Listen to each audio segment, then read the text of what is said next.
Here are the top 10 ways to be a good teacher according to film. Number 10, make sure your coworkers don't like you. It's recording.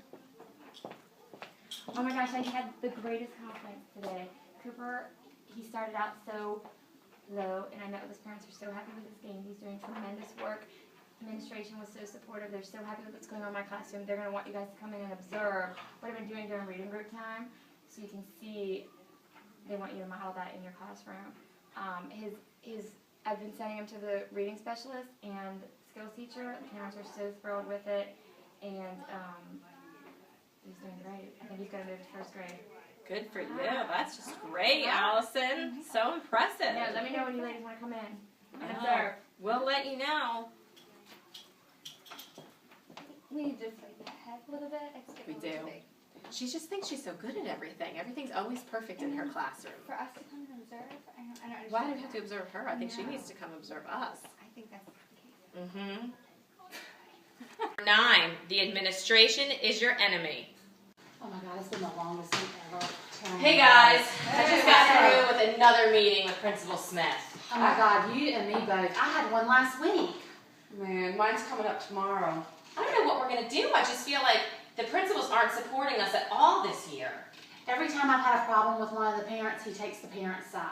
He never has my back. I'm so frustrated. He doesn't even ask our side of things anymore. And when I talk to him, he's not even listening to what I'm saying. No. Yeah, he just wants to please the parents. And all this Common Core, he keeps coming to my classroom, telling me I'm not teaching the Common Core the right way, criticizing my teaching, but he never asks for my side of things. He never looks at my lesson plans, never looks at my long-term goals. When was the last time he had a class full of 30 kids? That's what I was going to say. No When was the joke. last time he had to teach? Yeah, exactly. A long time. Well, looks like we're all in the same boat. Yep. You're here. Here. 8, become personally involved in the lives of your students. Hi, Miss Scoutless. Hi Lily, how are you today? I'm good. How are you? I'm good. I bet you're surprised to see me at your house. Yeah. Yeah. Listen, I was hoping I could talk to your mom. Is she home? Yeah, let me go get her. Okay. Mom, my teacher's at the door. Hey. Hi, Miss Scoutless. Hi, how are you? I'm good, thank you. How are you? I'm good. I hope you don't mind me dropping by on a house visit. No. Would you like to come in?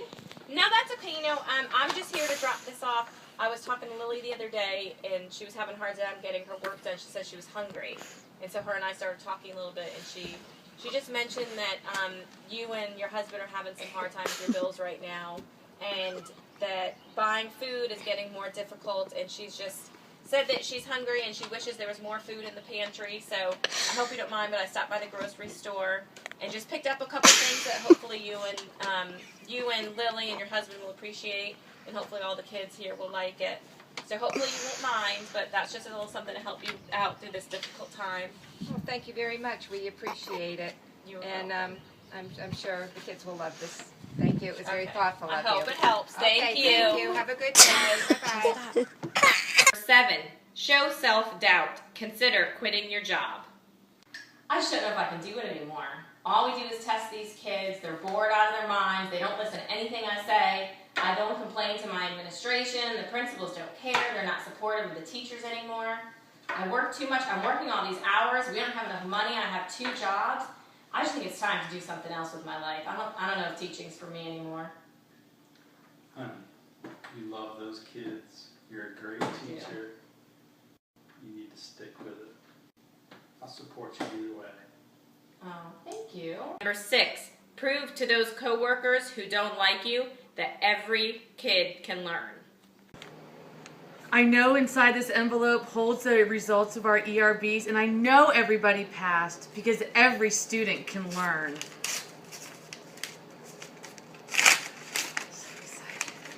Yes! Number 5, make other teachers look bad. Hey, how are you doing? I'm great. Oh my gosh, we have so much going on right now. It's just so busy, but I love it. I love it. I love it. The kids are so engaged. That is great. I'm having a hard time. We've been reading Charlotte's Web in my class, and my kids just don't get it. Charlotte's Web is the best. We have been doing it year after year, and the kids are so engaged. They love all the art projects. They love Art. the reading time. They sit so still. They're so interested in what content we're learning about. You're doing art projects? Absolutely. Cooking, too. Oh, my goodness. Oh, my goodness. So they have learned some fantastic adjectives. Terrific, fantastic, some pig. Even that makes sense to them. They understand that in that case, some is really awesome. Some pig. I'm just burned out. I mean, I guess I could be getting on the internet and looking for ideas, and I know lots of people like you get on Pinterest, but I shouldn't have time for that, and they're not going to get it anyway, so why even try? Oh, there's some great ideas on Pinterest. But hey, you and we can sit down. I'll find time with you, and I'll give you some of my ideas, and then you can tweak them to fit yourself. But Pinterest is fantastic. I mean, you could just put in one little keyword, and you're going to find exactly hundreds of ideas. Do they have worksheets? Because I like to just give my kids worksheets. There are worksheets, but instead, what I like to do is some sort of art project, a drawing or what have you, and then the writing piece that goes at the bottom so that their creativity can really come out. And, girl, you have Smartboard in your room, right? Yeah, I You don't need really to- know how to work it, though. Oh, I'll spend 5 minutes. You'll be up, you'll be running, you will find everything that you need, and you will love that the kids get to come up. The kids are going to love it because they feel like they're the teachers. And when they're the teachers, that's when they're really keyed in and learning. I don't know, sometimes I feel like when you make the kids the teachers, then the behavior management gets out of control. And I don't have time in my classroom, I don't know about you, but behavior is a big issue, and I need my kids to be sitting there quiet, well-behaved, listening to me as I teach, giving them the worksheets. I mean, you know, when they do the worksheets, they do them independently because I don't like a lot of talking in my room. So maybe I'm just a little more traditional than you. Well, do you have any reward system for the kids for good behavior? For the modeling of good behavior? Oh, no. Maybe you should take a meeting time in the morning and take 5 minutes to do a role play and introduce something like we do, which is a mystery motivator. And once they get a certain number, and you can set what works for your group, they earn prizes, parties, gifts, different things like that. I mean, you're still going to have to manage. That's just part of everyday life. You know, you got to make 200 plus decisions every minute. It's just part of teaching life. But That's if true. you can come up with that positive motivator, oh, you're going to see a huge difference. And then you'll give them those opportunities to take lead roles and not have to worry about all the skirmishes that could happen in between. It just takes time. Right. Well, you've given me a lot to think about, so I guess I'll just start tomorrow and see what I can come up with. And you and I will be happy to work with you. You just let me know. I'll come over. Thank you. You're welcome. Thank you very much. Good luck. Thanks. Okay. Number 4, connect with your most difficult student. Lily, I wanted to talk to you today because I noticed that you've been missing more school than usual. You've been absent a bunch, and you're not doing your work. You're missing a lot of assignments, both in school and at home. Your grades are starting to drop, and I'm just concerned about you, and I want to know what was going on.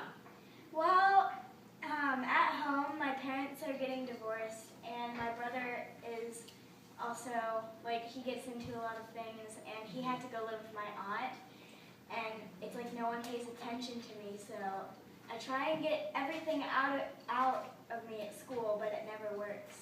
And my parents always have to keep me home because they're doing something, or one is on vacation or something. That's really hard. Okay. So you definitely sounds like you're having some problems at home these days with your parents. And I'm sure you miss your brother a lot. Yeah. It also looks to me like you might be having some problems with your friends lately.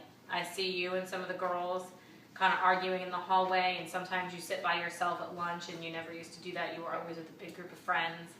And some of the other teachers have been talking, and they say that they've seen you and heard you being a little disrespectful to them too.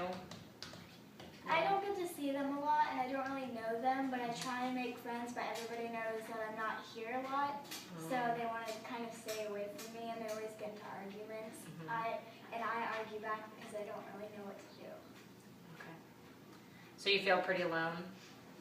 Well, Lily, I'm your homeroom teacher and your main teacher, and I want you to know that I'm here for you, and I'm going to try and help you in any way that I can. I'll help you catch up on some of your work.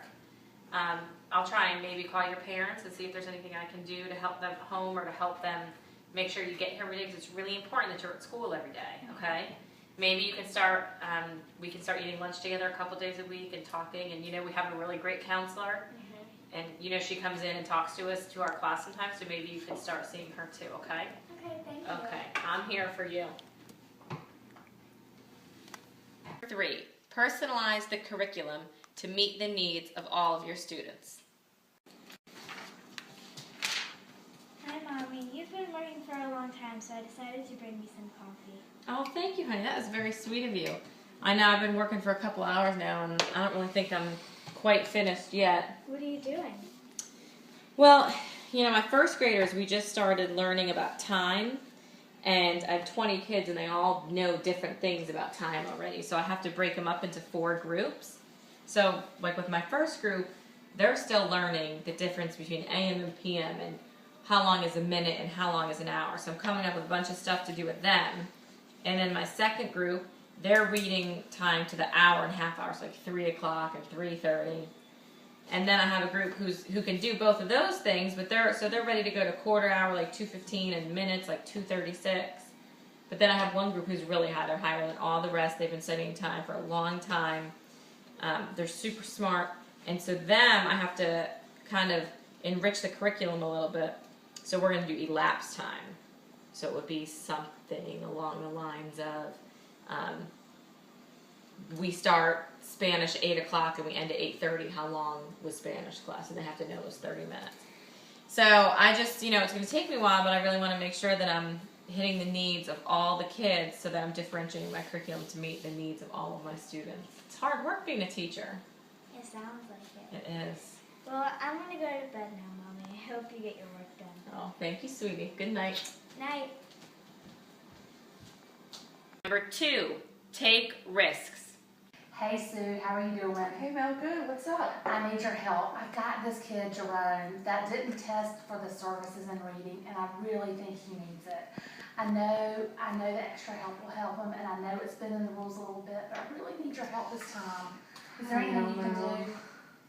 I really think he would benefit from the extra services. Okay, let me see. I appreciate it. Thank you. Number 1, learn from your students. I've managed to learn a lot from my students over the past 14 years. Definitely with 9 and 10-year-olds, I've learned to be patient and how to have a sense of humor on a daily basis. I've learned how to be a lifelong learner and a teacher, perseverance, and most importantly, teachable moments. Because if something doesn't go right, you always have to go with plan B and sometimes C.